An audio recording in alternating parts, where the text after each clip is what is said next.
안녕하십니까? 위클리 뉴스지 시작합니다. 코로나19 속에서도 한국교회는 말씀을 전하는 노력을 쉬지 않았습니다. 올해 한국교회는 성경책을 갖지 못한 세계 성도들에게 323만 권의 성경을 보냈는데요. 총 100개 나라에 141개 언어로 성경을 제작해 선물했습니다. 또한 성경책을 잘 읽지 않는 우리 다음 세대를 위한 사역도 진행 중인데요. 대한성서공회는 청소년과 청년들이 쉽게 읽을 수 있는 새한글 성경을 만들고 있습니다. 박민균 기자가 자세히 전해드립니다. 대한성서공회는 11월 30일 정기 이사회를 열었습니다.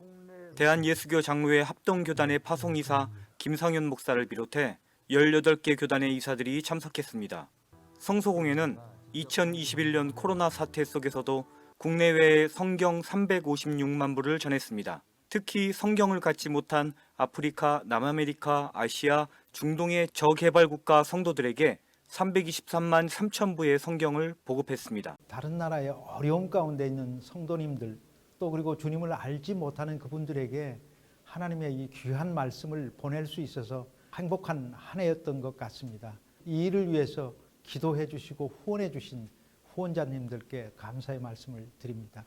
해외 성경 보급 사역을 가장 열심히 한 교회는 예장합동교단이었습니다. 서울광염교회는 9개 나라에 성경 6만 3천 부를 보냈습니다. 후원금이 3억 2,700만 원입니다. 경산중앙교회도 아프리카 차드와 토고의 성도들에게 불어 성경 2만 부를 보냈고 김천제일교회 조병우 목사와 성도들은 1억 6,200만 원을 후원했습니다. 해외 성경 보급 사역 후원금 15억 3천만 원 중 43%에 이르는 6억 6,300만 원을 예장합동 소속 교회들이 감당했습니다. 땅가위로 내 증인되라 하신 그 말씀을 우리가 기억하면서 우리 교단에서 적극적으로 성경 보급에 헌신하고 또 하나님 앞에 드리고 있습니다.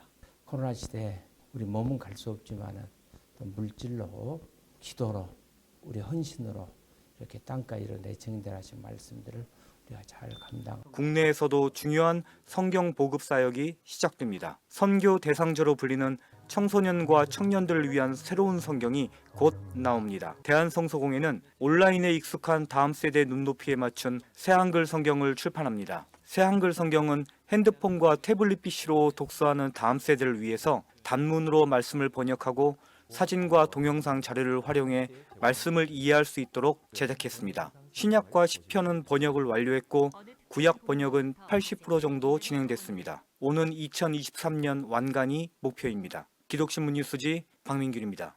지난주 열린 한국교회 총연합 정기총회가 대의원들의 의견 대립으로 갑작스럽게 중단됐습니다. 줄기차게 한국교회 원팀을 주창해온 한교총으로서는 아쉬운 행보라 할 수 있는데요. 닷새가 지난 현재까지도 파행을 둘러싼 갖가지 추측이 나오면서 당시 정회를 선포한 대표회장 소각성 목사에게 관심이 쏠리고 있습니다. 기독신문 뉴스지가 소 목사를 만나 각종 논란에 대한 심경과 현재 상황을 물었습니다. 정원희 기자입니다. 한국교회 총연합 제5회 정기총회가 시작 2시간 만에 멈춰섰습니다.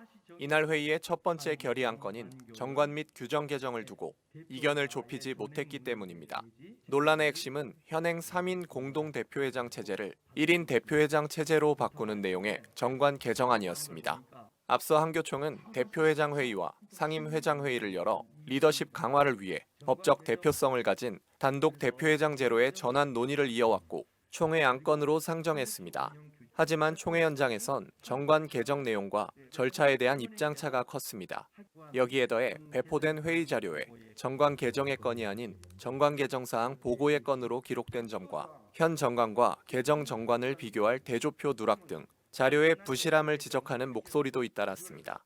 계속된 갑론을박 끝에 회의를 주재한 소강석 대표회장은 한 차례 정회를 선언하고 대표회장단과 상임회장단을 소집해 조율에 나섰지만 재개한 회의에서도 여전히 의견 대립이 이어지자 더 이상 회의를 이어갈 수 없다고 판단, 결국 회의를 중지했습니다. 일부 대의원들은 정관 개정안을 제외하고 나머지 결의안건 처리를 이어가라고 대표회장을 압박했지만 소강성 목사는 받아들이지 않았습니다. 정회 이후 각종 언론에선 한교총이 기득권 다툼 끝에 파행을 빚었다며 심하게는 분열 조짐을 보인다고 보도하기도 했습니다. 비난의 화살은 회의를 주재한 소 목사를 향했습니다. 이에 대해 소강성 목사는 정회를 선포한 자신의 결정을 후회하지 않는다며 법과 원칙을 세우기 위해 불가피한 결정이었다고 설명했습니다. 많은 분들이 이제 왜 정의를 그렇게 독단적으로 하느냐. 그때 만약에 제가 정의 안 했으면 진짜 한교총의 치부를 드러낼 뻔하였죠. 이 정권 개정 문제가 합의되지 않는 이상은 인선안 발표해봤자 되지도 않아요. 발표해놓고 만약에 안 되면 그분들이 세상 말로 어떻게 되겠습니까? 그러면 결국 목회자들이 모여서 뭐라고 할까요? 우리의 수치, 부족함을 드러낼 수밖에 없어요. 이건 정말 하나님이 은혜 주신 것이다. 이쯤에서 정의한 것 저는 지금도 후회하지 않습니다. 비판받을 것? 당연히 받을 수 있지만 정회 당시 빠른 시일 내에 속회를 약속한 소강성 목사는 6일 오전 공동대표회장 2명과 20일 속회하기로 합의했습니다. 소 목사는 회의 재개에 앞서 법적, 정치적으로 논란이 됐던 부분과 행정적으로 미진했던 사항을 보완해 신임 지도부가 새 회기를 맞을 수 있도록 끝까지 최선을 다하겠다는 입장을 드러냈습니다. 그 정치라고 하는 것은 법과 원칙 안에서 묘안을 발휘하고 묘수를 발휘하는 게 저는 정치라고 생각합니다. 사실 거의 다 마무리 다 됐습니다. 뭐 속회 날짜도 잡고 또 이런 과정을 가지고 전혀 이제 부족한 부분을 채워가지고 법도 충족을 시키고 왜 지금 우리 한국교회는 화목하게 하나가 되어서 가야 하는가에 대한 그런 내가 감성적 호소 또 정치적인 논리를 펴면서 이렇게 종대들에게 이야기하면 이번에는 제가 볼 때는 별 무리 없이 잘 되지 않을까 저는 그렇게 확신하고 있습니다.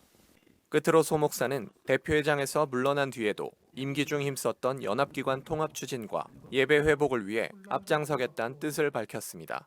이제 시선은 20일 속회할 정기총회를 다시 향하고 있습니다. 기독신문 뉴스지 정원입니다.